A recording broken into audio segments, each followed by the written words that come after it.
नमस्कार, चलिए जानते हैं झारखंड की 25 प्रमुख खबरों को, पर उससे पहले हमारे चैनल को सब्सक्राइब जरूर कर लें। मुख्यमंत्री हेमंत सोरेन ने दी क्रिसमस की बधाई, कहा यह प्रेम और एकता का पर्व है। मुख्यमंत्री हेमंत सोरेन और विधायक कल्पना सोरेन ने आज मुख्यमंत्री आवास से कार्यालय में रांची के विभिन्न चर्चों के पुरोहितों और यूथ लीडर से मुलाकात की। केक काटकर प्रभु यीशु के आगमन की खुशियां मनाते हुए मुख्यमंत्री ने कहा कि क्रिसमस परमेश्वर के प्रति असीम प्रेम और आस्था का प्रतीक है। यह पर्व समाज में शांति, एकता और सद्भावना की भावना को मजबूत करता है।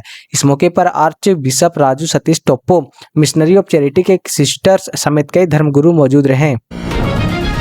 बड़ा ऐलान, पेशा नियमावली को मिली मंजूरी, जनजातीय प्रमुखों ने सीएम को जताया आभार। राज्य मंत्रिपरिषद द्वारा पेशा नियमावली को मंजूरी मिलने के बाद आज जनजातीय क्षेत्रों के ग्राम प्रमुख, मुखिया और सिविल सोसाइटी के प्रतिनिधि मुख्यमंत्री आवास पहुंचे। मुख्यमंत्री हेमंत सोरेन से मिलकर उन्हें आभार जताया और ढोल नगाड़े की धुन पर खुशी का इजहार किया। यह नियमावली जनजातीय समुदाय और उनके अधिकारों को स्वशासन में मजबूती प्रदान करेगी। इस मौके पर विधायक कल्पना सोरेन समेत कई जनप्रतिनिधि उपस्थित रहे। विवाद, पेशा नियमावली सार्वजनिक क्यों नहीं, भाजपा ने सरकार पर उठाए सवाल। भाजपा प्रदेश उपाध्यक्ष आरती कुजूर ने हेमंत सरकार पर निशाना साधते हुए कहा कि कैबिनेट में पेशा नियमावली को मंजूरी मिले 24 घंटे बीत गए हैं, लेकिन अभी तक इसे सार्वजनिक क्यों नहीं किया गया है। उन्होंने कहा कि पेशा एक्ट आदिवासी समाज का अधिकार है, क्रिसमस गिफ्ट नहीं। भाजपा नेता ने आरोप लगाया कि न्यायालय के सख्त आदेश और भाजपा के आंदोलन ने ही सरकार को यह फैसला लेने में मजबूर किया है। उन्होंने मांग की कि सरकार निर्णय से जुड़े संपूर्ण दस्तावेजों को तुरंत सार्वजनिक करे। सख्त कार्रवाई, फर्जी मुद्रा लोन के नाम पर ठगी करने वाले 9 आरोपी गिरफ्तार। हजारीबाग पुलिस ने फर्जी संस्था और मुद्रा बैंक से लोन दिलाने के नाम पर ठगी करने वाले तेलंगाना के एक बड़े गिरोह का भंडाफोड़ किया है। सदर अनुमंडल पुलिस पदाधिकारी अमित कुमार ने नेतृत्व में कई छापेमारी किए, 9 आरोपी को रंगे हाथ गिरफ्तार किया। पुलिस ने उनके पास से एक car, 27 mobile phone, 7 SIM card और 23 रजिस्टर बरामद किए, जिनमें पीड़ितों के नाम नंबर दर्ज किए गए थे। पुलिस ने लोगों से अपील की है कि लोन दिलाने के नाम पर किसी अनजान व्यक्ति को पैसे ना दें और संदिग्ध गतिविधियों की सूचना तुरंत दें। स्वास्थ्य मंत्री सराहनीय कदम, धनबाद सदर अस्पताल में खुद ओपीडी में बैठकर मरीजों की जांच की। झारखंड के स्वास्थ्य मंत्री डॉक्टर इरफान अंसारी ने बुधवार को धनबाद सदर अस्पताल का निरीक्षण किया और स्वयं ओपीडी में बैठकर मरीजों की जांच की। उन्होंने मरीजों की समस्या सुनी, डॉक्टरों को इलाज में किसी भी लापरवाही न बरतने की सख्त हिदायत दी। मंत्री ने बड़ी घोषणा करते हुए कहा कि आगामी 3 वर्षों में धनबाद को एक नया मेडिकल कॉलेज भवन मिलेगा, जिसका नाम दिसोम गुरु शिबू सोरेन के नाम पर रखा जाएगा। उन्होंने कहा कि सरकार का उद्देश्य सरकारी अस्पतालों में ही लोगों को बेहतर और गुणवत्तापूर्ण स्वास्थ्य सेवाएं उपलब्ध कराना है। महत्वपूर्ण अपडेट, अंतर्राष्ट्रीय सम्मेलन में झारखंड के मुख्य निर्वाचन पदाधिकारी देंगे व्याख्यान। मुख्य निर्वाचन पदाधिकारी के रवि कुमार भारत निर्वाचन आयोग द्वारा आयोजित अंतर्राष्ट्रीय कार्यशाला में मतदाता पंजीकरण और मतदाता पंजी विषय पर व्याख्यान देंगे।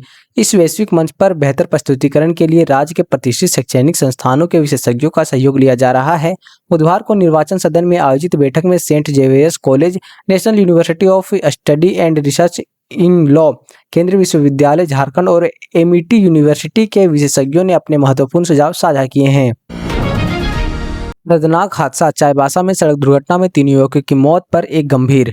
चाईबासा के मुफस्सिल थाना क्षेत्र में आंचू गांव में मंगलवार देर रात एक भीषण सड़क हादसे में 3 युवकों की मौके पर ही मौत हो गई।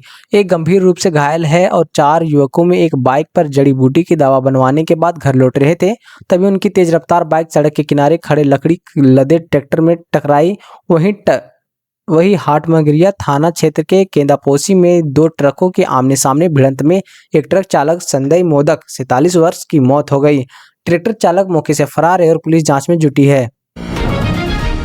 हम निर्देश, बिना मकान संख्या वाले घरों को मिलेगा नोशनल नंबर, मतदाताओं की होगी सुविधा। मुख्य निर्वाचन पदाधिकारी के रवि कुमार ने राज्य में मतदाता केंद्रों में युक्तिकरण को लेकर महत्वपूर्ण निर्देश दिया है। उन्होंने कहा कि जिन नए और पुराने मकानों में कोई मकान संख्या नहीं है, उन्हें नेशनल नंबर जारी किए जाएंगे ताकि बीएलओ को मतदाताओं तक पहुंचने में आसानी हो।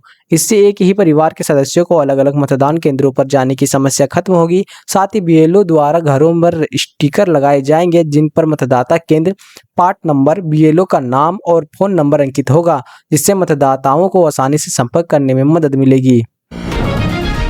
बड़ी कार्रवाई, मनोहरपुर में माओवादी गतिविधियों में संलिप्त 2 युवक गिरफ्तार, नक्सली पर्चा भी बरामद। पश्चिमी सिंहभूम के मनोहरपुर में पुलिस ने माओवादी गतिविधि को लेकर बड़ी कार्रवाई करते हुए 2 संदिग्ध युवकों को गिरफ्तार किया है। 23 दिसंबर को रामधानी चौक के पास गुप्त सूचना पर कार्रवाई करते हुए पुलिस ने दर्जनों जाते उर्फ दुर्गा जाते और विमल नाग को नंदपुर के सुरील टोला में पकड़ा। तलाशी में एक के पास भाकपा माओवादी संगठन का प्रतिबंधित पर्चा और दूसरे में मोबाइल फोन बरामद हुआ। एसडीपीओ मनोहरपुर के निर्देशन में की गई इस कार्रवाई में क्षेत्र माओवादी नेटवर्क पर अंकुश लगाने में मदद मिलेगी। छात्रों का डिजिटल आंदोलन, 2 साल से लंबित छात्रवृत्ति के लिए चला हैशटैग अभियान। राज्य में ओबीसी के छात्रों ने लगभग 2 वर्षों से लंबित प्री और पोस्ट मैट्रिक छात्रवृत्ति को लेकर आज डिजिटल आंदोलन शुरू हुआ।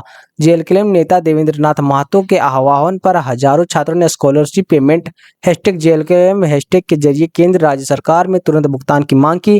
छात्रवृत्ति का भुगतान केंद्र और राज्य के बीच फंसा है। राज्य केंद्र को से बकाया मांग रहा है तो केंद्र राज्य को दोषी ठहरा रहा है। इससे पहले आजसू, आप, भाजपा और एनआईओ के भी अलग अलग तरीके से आंदोलन किए गए। छात्रों का यह आंदोलन अब वैश्विक स्तर पर मुद्दा बनने की कोशिश कर रहा है। जमशेदपुर के जुबली पार्क में 10 दिन तक वाहनों को नो एंट्री, दोनों गेट रहेंगे बंद। क्रिसमस और नववर्ष पर उमड़ने वाली भारी भीड़ को देखते हुए जमशेदपुर प्रशासन ने जुबली पार्क में 25 दिसंबर से 5 जनवरी तक वाहनों के प्रवेश पर रोक लगा दी है। इस दौरान पार्क के दोनों प्रवेश द्वारों पर पूरी तरह बंद रहेंगे। यह निर्णय टाटा स्टील के जनरल मैनेजर आर.के. सिंह के प्रस्ताव पर अनुमंडल दंडाधिकारी धालभूम ने लिया है। हर साल इस अवधि में पार्क में भारी संख्या में पर्यटक आते हैं, जिससे ट्रैफिक जाम, सड़क दुर्घटना और का खतरा बढ़ जाता है। सुरक्षा और भीड़ प्रबंधन को ध्यान में रखते हुए यह फैसला लिया गया है।